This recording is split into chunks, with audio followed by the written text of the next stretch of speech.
this lecture, we will review critical thinking attitudes.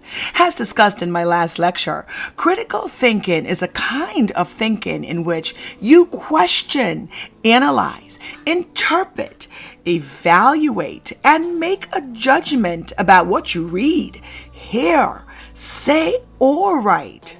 People who apply critical thinking consistently are said to have a critical thinking mindset. But no one is born this way. These are attributes which are learned and improved through practice and application. Psychologists define attitudes as a learned tendency to evaluate things in a certain way.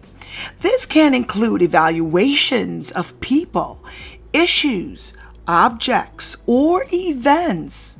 Such evaluations are often positive or negative, but they also can be uncertain at times. Attitudes are often the result of experience or upbringing. They can have a powerful influence over behavior and affect how people act in various situations. While attitudes are enduring, they can also change. Repko suggests that a key to making the transition from passive to active learning is having certain critical thinking attitudes.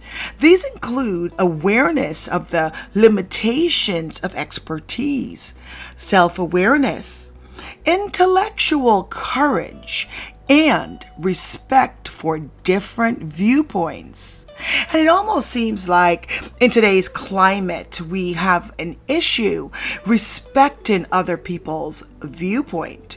Again, according to Repko, that is a key fact. We need to have respect for different viewpoints. Now, let us review each main attitude in detail. Awareness of the limitations of expertise. Now, the more you read books and articles, the greater will be your awareness of the limitations of expertise. As you critically analyze your findings, you will find some authors' biases.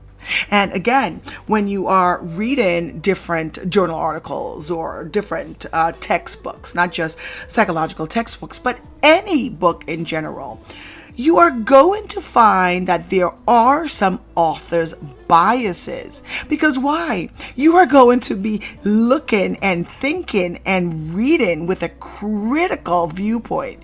You're going to analyze your findings, and indeed, you are going to find some authors' biases.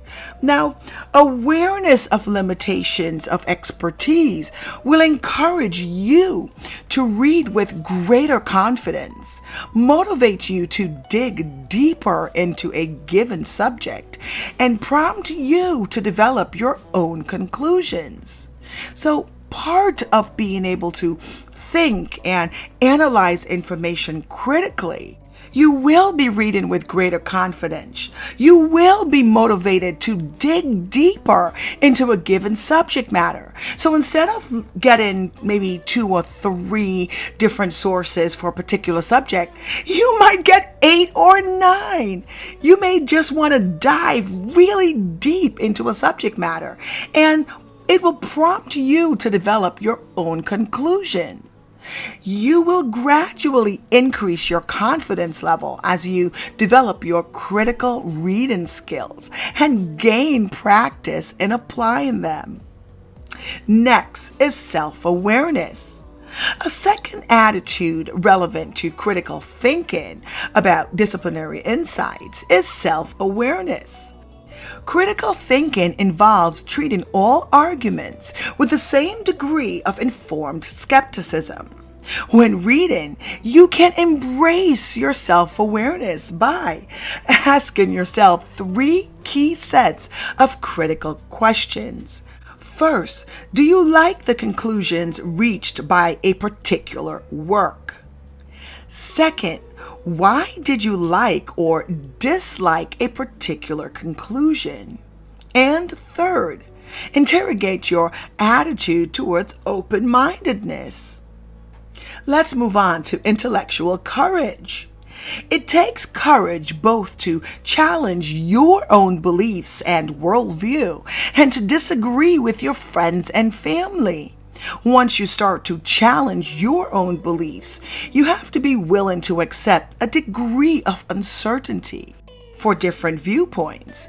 Interdisciplinarity requires you to recognize that there is likely some truth in opposing viewpoints. By carefully analyzing competing arguments, you give yourself the chance to identify common ground between apparent opposites.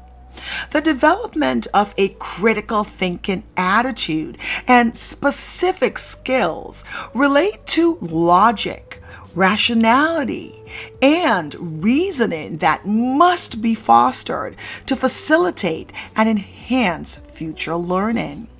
Now, to sum it up, as stated earlier, critical thinking is a kind of thinking in which you question, analyze, interpret, evaluate, and make a judgment about what you read, what you hear, what you say, or what you write.